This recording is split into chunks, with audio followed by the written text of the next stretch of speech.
selamat datang di sini. Suarakan isi nuranimu. Sebuah podcast di mana kamu bisa melepas suara. Suara yang mungkin sudah lama kamu simpan karena kamu tidak tahu harus cerita ke siapa. Tenang, di sini kamu nggak sendirian.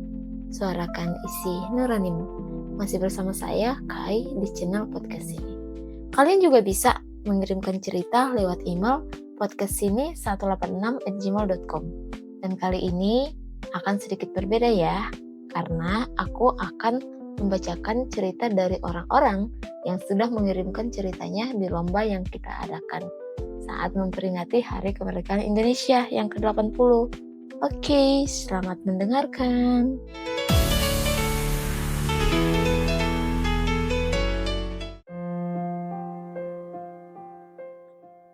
Hujan di atas jembatan. Aku selalu benci hujan. Bagi sebagian orang, hujan berarti kenangan atau romantisme. Tapi bagiku, hujan adalah suara yang mengingatkan pada malam paling kelam dalam hidupku.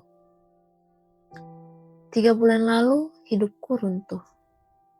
Usaha kecil yang kugeluti bersama sahabatku bangkrut.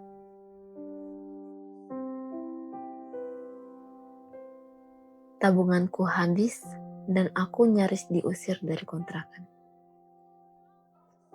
Semua orang yang dulu menepuk bahuku tiba-tiba menghilang.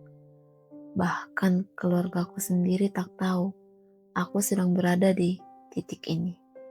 Aku terlalu malu untuk bercerita.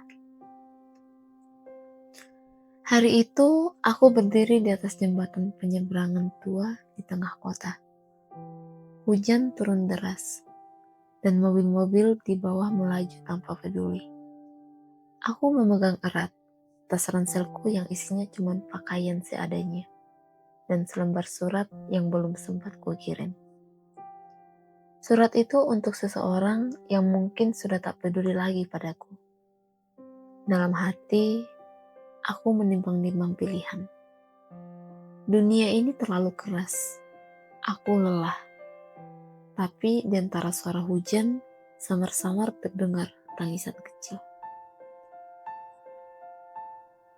Aku menoleh.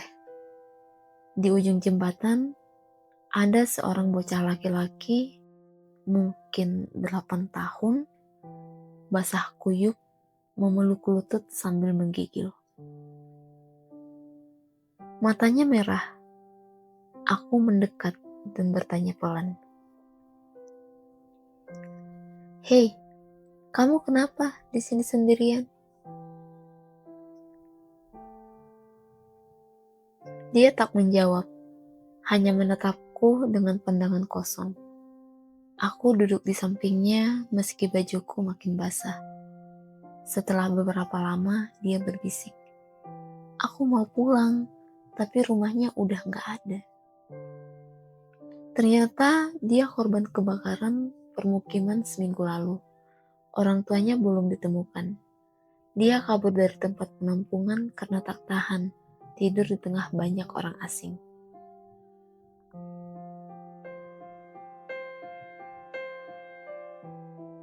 Entah kenapa, semua beban yang tadi menjeratku seakan mengecil. Aku mengajaknya berdiri, menggenggam tangannya yang dingin sekali. "Ayo, kita cari tempat kering dulu." Malam itu, aku bawa dia ke rumah singgah. Aku temani dia sampai dia mau makan dan tidur. Sejak itu, aku bolak-balik ke sana setiap hari, membantu mengurusnya, mencari kabar keluarganya. Dan disinilah plot twistnya. Aku sadar, saat aku menyelamatkan dia dari kesepian, ternyata akulah yang sebenarnya diselamatkan. Bukan hidupku yang kubereskan dulu, tapi hatiku. Karena ketika aku memutuskan untuk menjaga seseorang, aku juga memilih untuk tetap hidup. Hujan masih sering turun, tapi sekarang aku tidak membencinya lagi. Mungkin karena di suatu hujan, aku menemukan alasan untuk bertahan.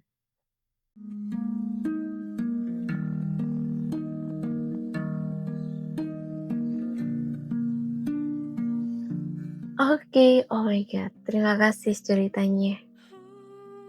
Sebenarnya awal yang pahit bukan berarti akhir dari segalanya. Kadang kita menemukan alasan untuk bertahan justru ketika kita tuh hampir menyerah. Bukan semata-mata karena hidup tiba-tiba menjadi mudah, tapi karena ada seseorang atau sesuatu yang mengingatkan kita bahwa kita tuh masih dibutuhkan. Seperti hujan di atas jembatan yang awalnya terasa kelam lalu diam-diam menghadirkan cahaya kecil bernama harapan. Dan untuk kamu yang sedang mendengarkan, kalau ceritanya terasa mirip, semoga kamu tahu kamu gak sendirian. Dan jika suatu hari terasa berat untuk dipikul, ingat, kamu selalu bisa bersuara di sini. Suarakan isi nuranimu. Sampai jumpa di episode berikutnya. Bye-bye. From my mistake,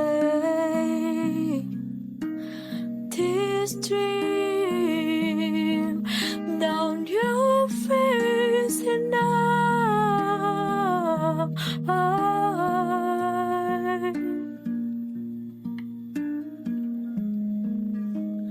lights will guide you home.